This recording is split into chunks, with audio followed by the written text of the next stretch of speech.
Hello, I'm Charlotte and this is Books and Bargains.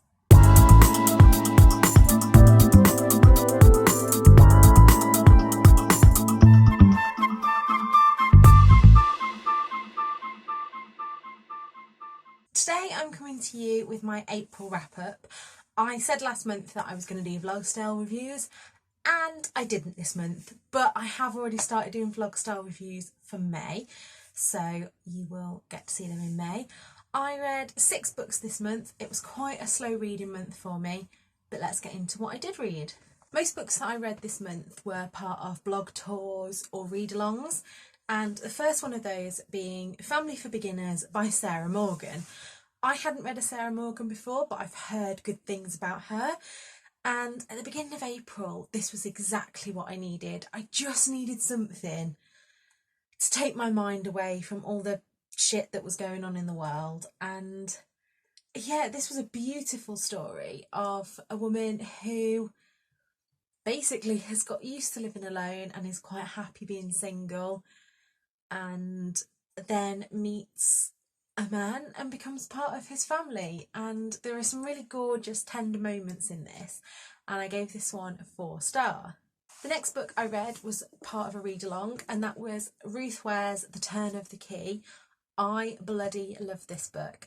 Basically, Rowan comes across an advert which seems to be too good to be true as a live-in nanny, and when she arrives, the house is a smart home, and lots of strange things keep going on.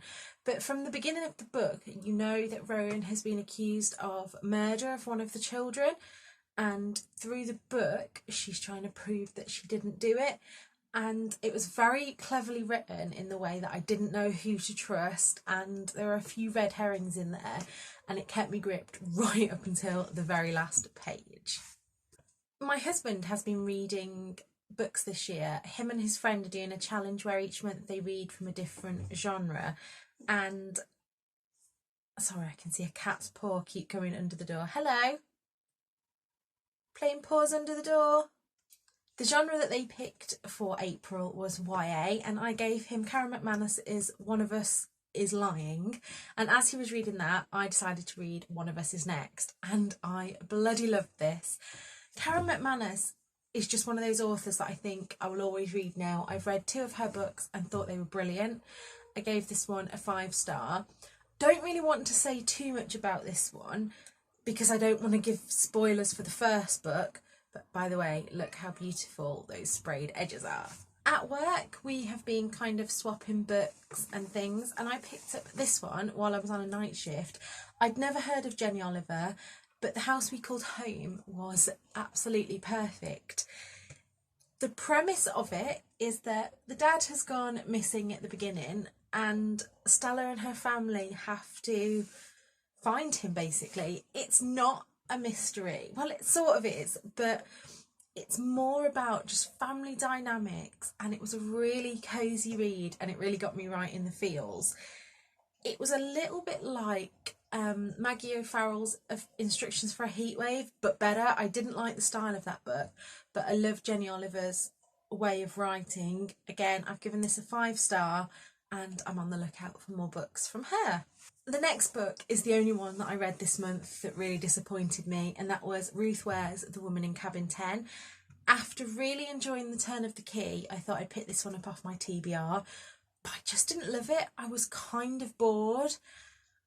Some of the twists and things, I don't know, I really had to suspend my disbelief.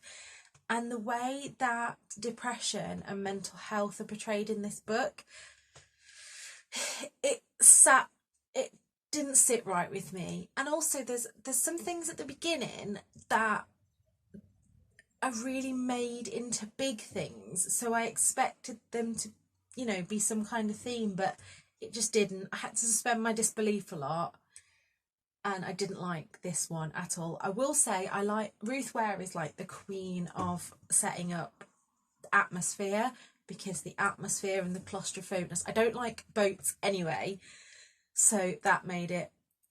Basically, I haven't really told you about what it's about. So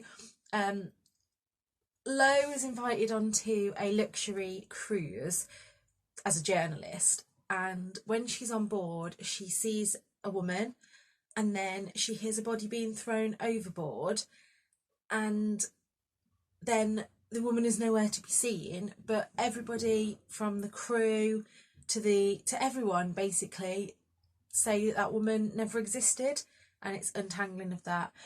But I didn't rate this one, so I'm giving that a 3-star.